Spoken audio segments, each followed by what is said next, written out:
Greetings, this is Tom with BuncombeShinola. My friend Tiger LINDELL TATE was a rock and roll photographer in Texas during the 70s, and we are out in the boonies north of San Antonio to go visit him and talk about his adventures. Join us.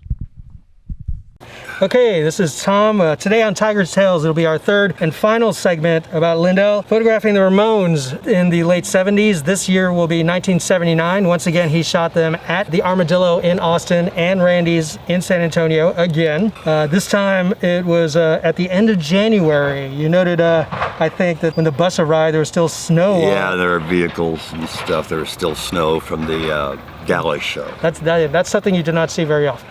Yeah. It melts real quick around here. And did I just say that whole thing without my hat on? Yeah, you did. Camera? The main thing difference this year is they now have a different drummer, Marky. So one of the pictures that's missing actually is the picture you took of all four of them together. You said they introduced the new guy. The new guy. And that's not in here? No. It's got to be.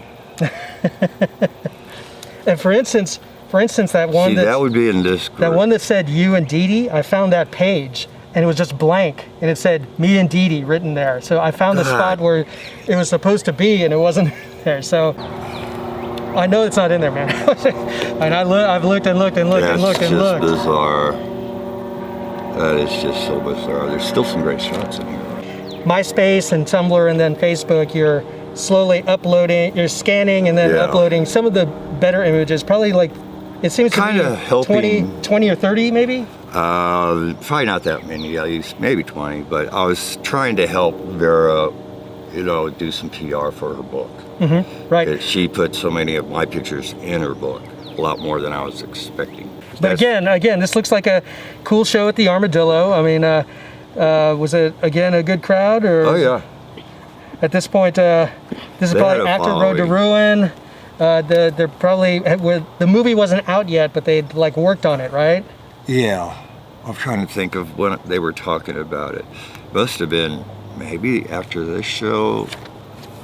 I'm not sure. I think they came back to Dallas that year for the premiere, because of course you want to have the world premiere of Rock and Roll High School in Texas, right? So I think when they arrived for these two shows, they've finished filming, but the movie's not done yet. Yeah, maybe. I just know that they were saying I had to go see it. Cool, man. They asked, what did you think of this? I go, why, I hadn't seen it. You've got to go see it. And I think somewhere I have a movie poster that I got. And I think I got them to sign it, but I couldn't find it anywhere. I wish I had. That'd be worth something. I think the year before, but definitely this year, they're all wearing these zebra designed t-shirts. That's a record store in Austin? Record store in Austin called Zebra Records. That was they had I think 2 locations, so they must have been Austin's biggest record store at that time.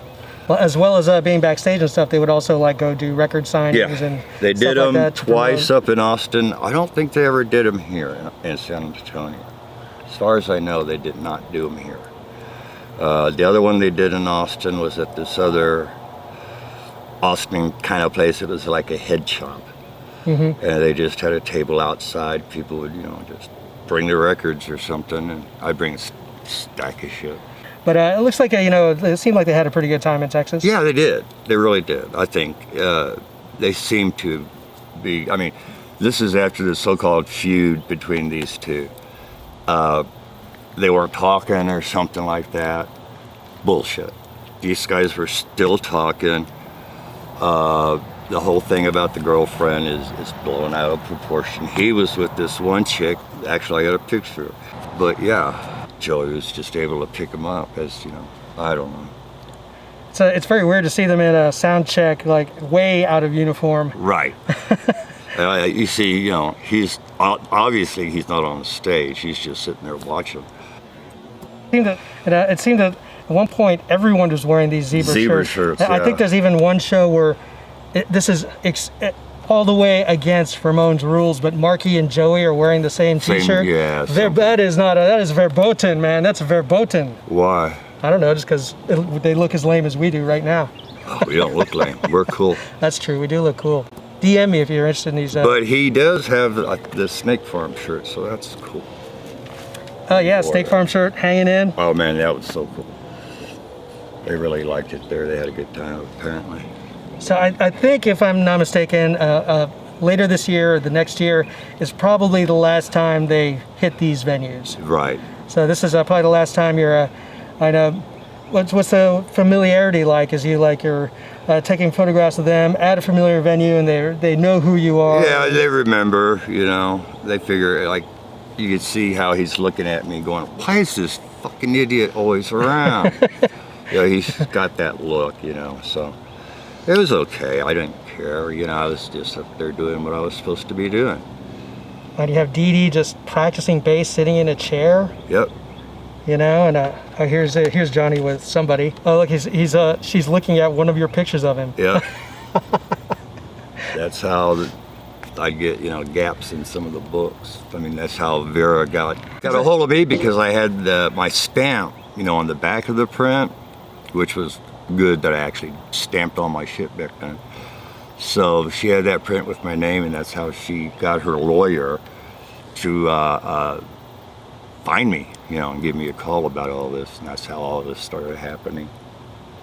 Cool. Isn't there there's one picture of backstage of Joey with Johnny where you can actually see like Longhorn sitting on the wall, but it looks like Joey's about to strike him. Oh, yeah, like right here. Oh, no, he's just doing exercises. He was just stretching, you know, and doing things like that. But that's, I had a picture of those two talking in pretty much this area back there. Mm-hmm. And that just, you know, got that put out there just to prove to everybody that, yeah, they were talking. That's all nonsense. Boy, you can look at that picture, look at this, and you can see the difference, man. It looks so much better. No, but it's the pictures that are great, man. We're just, you know, we're just doing some modern love. Amazing. And you know, poor Marky, man, he gets this really awesome gig, but you know, he's only been in the band like 6 or 7 months here, and his hair's already barely hanging on, man. Yeah. Poor dude. So yeah, it's pretty quick to wig them after this point. Poor dude. Yeah, I can't imagine him being bald either. Yeah, impossible. I think he only wore his wig once. I guess there's that one story that after he had chemo, the dude from Pearl Jam had him made a wig for him, but he only wore once. He wore once, and then he didn't need it anymore. And he sheepishly went to Johnny later and said that him and another famous rock and roll guy, maybe from the Red Hot Chili Peppers, were at a party and got totally smashed, and all took turns wearing the wig so they could look like Johnny Ramone. And they were scared to tell him, but he actually thought it was hilarious. Yeah. I think I forget who he gave it. He might have given the wig back to Eddie Vedder or something. That's who I met, yeah, Eddie Vedder. Yeah. How come I can't remember his name? How come I can't remember anyone's name? But they finally got, right this time they have a Ramones banner covering up Randy's. Right. Randy's, you can still tell what it is by the roof. Yeah, no, I mean, Randy's roof. It's just always the same, right? All this shit is leaking through, you know, all these wires hanging down out of the ceiling. Right, crappy lights, yeah. But yeah, I mean, you could tell they're still just really into, like, you know, the energy there, you know. Oh, they had it. They were rocking. They really were. You know, I mean, Johnny still looks pissed, you know, and Dee Dee's still jumping, you know. Yeah, he likes to love it, Tate, a lot. I actually kind of like that. Yeah, that's a good one. I don't think we have a. Only got like maybe one of these because I got yelled at by Johnny. Get off the stage. Really? Yeah. Oh, you? Yeah. He was kind of upset. That's why I tried to be real nice to him afterwards, and that's when he found out we were talking politics. Man, you ran up on stage trying to take pictures? Man, that's pretty ballsy. Well, no, I was back here, you know. Hey, what's that? That's the backup guitar. What happened? Did he break a string? I don't even remember. Yeah, he only breaks that one out for, that's not the, you know, standard. Well, he had a blue one too. Was What song? What song in '79 will he? Maybe he's doing it for Needles and Pins, or I don't know. It looks like they're all white. because that's the standard right there. He's got a blue of the Maserati. That's what I thought. It was blue. But he must and have. white It looks one. like he switched to the backup or something. Well, everyone in here is all the white one. That's a different one. Wow. Okay. Okay, cool. They didn't have like guitars sitting on stage like all these other fancy big bands. They just Have a dude run up. And, that was it. At this point, they probably had like a couple roadies giving them a hand, right? I think by here they had roadies, actual roadies. So this is They had started making some money, even though they were still only getting paid like $10 a day. That's all Johnny would give us, $10 a day. And that's what he had to buy, like the Snake Farm t-shirts or anything like that. Had to come out of that. They got $10 a day. I think they got maybe $30 or $40 for a show. Johnny was that stiff with the money because it all went into the bank, so that they would get money later, which was really smart. Johnny was really pretty sharp. He was up there with Tommy. Tommy was pretty smart. what do they say about Tommy not being there anymore? Nothing. They just said here's the New different guy, yeah. Pretty much. I mean, what can they say when the guy wants to leave so he doesn't die? Makes sense to me. He was the last to go. He did that. So this is as you absorb all this in, I think we could safely say, from what I've seen, that the Led Zeppelin pictures you took are definitely the best work. And certainly the pictures of the Sex Pistols at Randy's is your most infamous work. Yeah. But I mean, history this there. mass of the Ramones pictures surely is, your That's a lot. most important work. I mean, So this has been really a lot more important, the way things happened. you're capturing, a huge chunk of this band's history. The real band is what I call it. And at a pivotal point, and you even befriend them, they even become familiar with you. Yeah, somebody gave me their address at one time. I think I had Dee Dee's address and maybe Johnny's address. Apparently he didn't give that out. Yeah, but it's again, They wanted pictures. on the conservative side, I'd say there's probably 40 or 50 iconic images here. Iconic. easily. I don't mean great images, I mean iconic. Yeah. As a fan, I would say, there's, from good to great, there's several hundred more, and again, once they're... Really done properly. They look so much better. Yeah, when you do like a comparison of like one of those to... Actually, a lot of people like this because Joey's smiling so good. Well, this is, this one you got the king of punk and the king of beer. Yeah! Right? With the zebra shirt again. Or maybe it's just one shirt. They're like all trading around. No, they all had it. That's gross, man. They all had it. But yeah, it is killer to get, just to bring some of this stuff back up to quality, man, because they're great images. And the band, in intimate moments, and the band, I was lucky enough, really like to go to the sound checks and get some good pictures backstage. I was always too afraid to try that. Any other band, like the Ramones, I figured I got to try this, and it worked. And so that's how I got that's how I got in Vera's book and things, just because I went to backstage stuff. The sound checks were always like, you just walk in, there's no security. Should have done that with the Pistols. Well, shout out to Vera. That's probably the most widespread dispersal of some of Tiger's work that's happened, right? That picture that I had autographed by Dee Dee is now at the Berlin Ramones Museum.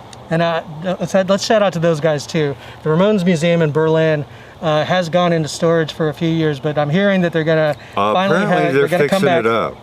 They're planning on coming back, from what I hear. Yeah, they're working on it. The work they do is amazing. Yep. If you're a fan, you have to go. It's just incredible. Yeah. And they have grabbed a significant amount of great stuff cool from stuff Tiger. for me, yeah. And probably They're at some point everything probably is going to end up there. Yeah, pretty much. I mean, he's got a couple other 8x10s. You got a couple 8x10s. That stuff's really been dispersed. It's just people got to see this, man. I posted like 20 or 30 of them yesterday, just in like a stack like this, and people were like, "What is that?"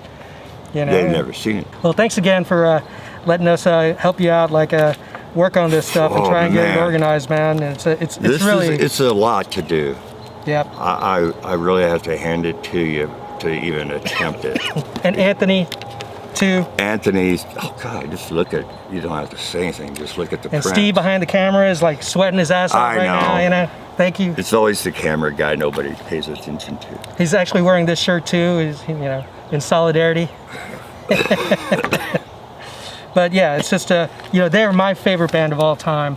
And that they were mine for a while too, for a current band. They were so new. They were different. It was so much fun. I just liked it. All right, that's one more question here.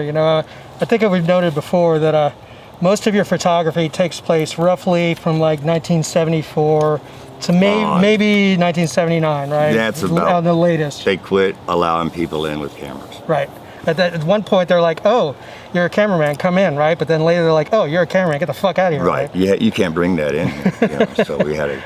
And the thing was, if you put it in the trunk or something like that, somebody's going to see it and break in. So we had to, wait for this guy's dad to come and give him all of our equipment. But you, unlike some photographers, you really uniquely captured the sharp turn of the arc from classic rock to this beginning of punk and new wave. So I mean, what's it like to look back on this compared to you have quite a few pictures of Loggins and Messina and America, and then they were a great band. And then just a few years later, here you are sweating it out at Randy's. Oh yeah, 3 Dog Night. I for a while was going to a concert a week, it seems like. But tickets were so much cheaper back then, easier for me to get anyway. But yeah, I spent a lot of money going to shows. So that's one reason why I started taking the camera. Plus, if they see you with the camera at one time, they'd kind of let you slide up to the front to get a picture, but you have to go back.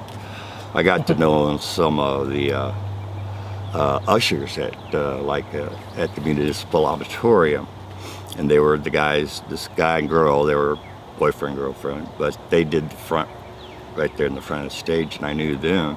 They even came over to my apartment to look at albums and stuff, of the shows that they worked at. Mm-hmm. So they would see me sitting in the front row or third row. They never hassled me if I got up and moved. It was fun. Well, I'm glad you did it, man. I mean, can't stress this enough. Your efforts, your efforts are appreciated, and especially as a fan of, not too many people were back then. I'll tell you what, a lot of people hated these guys. Yeah, I was asking around to see if I could find anybody. Three-chord wonders. Anyone else that had actually gone to the shows, and Jeff was like, "Well, I was at the second San Antonio one, but I was too drunk to remember." But it's the most important thing doing this is I want you to know how much we appreciate what you did. Well, thank you, and thank everybody else who just wants to look at it. Because now. Yeah, he looks pissed, man. It's great. Yeah, they get a lot of expressions from these guys. Like I said, this one of him smiling that's his classic grin. And Yep. That's like, what is this guy doing here? Why is he still here bugging us? Yeah, that's the way those were. Awesomeness, man. All right, we're gonna wrap it up. Thanks for hanging in, all three. We might need to go back over some of this, but special edition.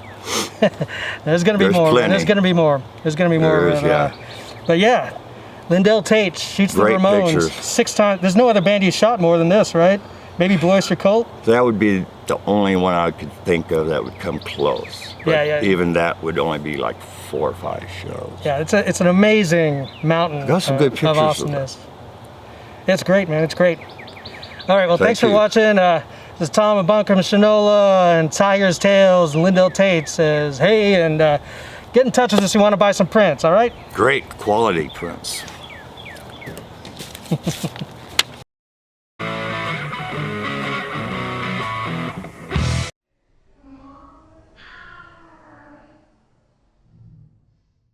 Thought about suing them up for copyrights over teenage lobotomy, but What? What do you mean? because we were called the Lobotomy Trio. Who was the lobotomy trio? Oh, there was like 5 of us, 5 to 6 of us. Of course there was. The trio was rotating, you know. Yeah, that's. Was that a band or just a... No, it was a band, something that we did. You know, not just a collective of miscreants? Well, yeah, that's really what it was. But you know, we're getting high over there in Seguin at this guy's place. Well, I saw a picture somewhere in there where Joey's standing next to a guy that's wearing a lobotomy t-shirt, right? But that's not that, right? Oh, he doesn't have a shirt. What'd you play in the lobotomy trio? Drums. Drums? Yeah. Sweet, man. Yeah, that's when I went crazy and spent way too much money on the drum set. The biggest one Ludwig made, the Octoplus. That's not one of those ones with the shells that like fold outwards, is it? No, it's just a double bass, 8 rides.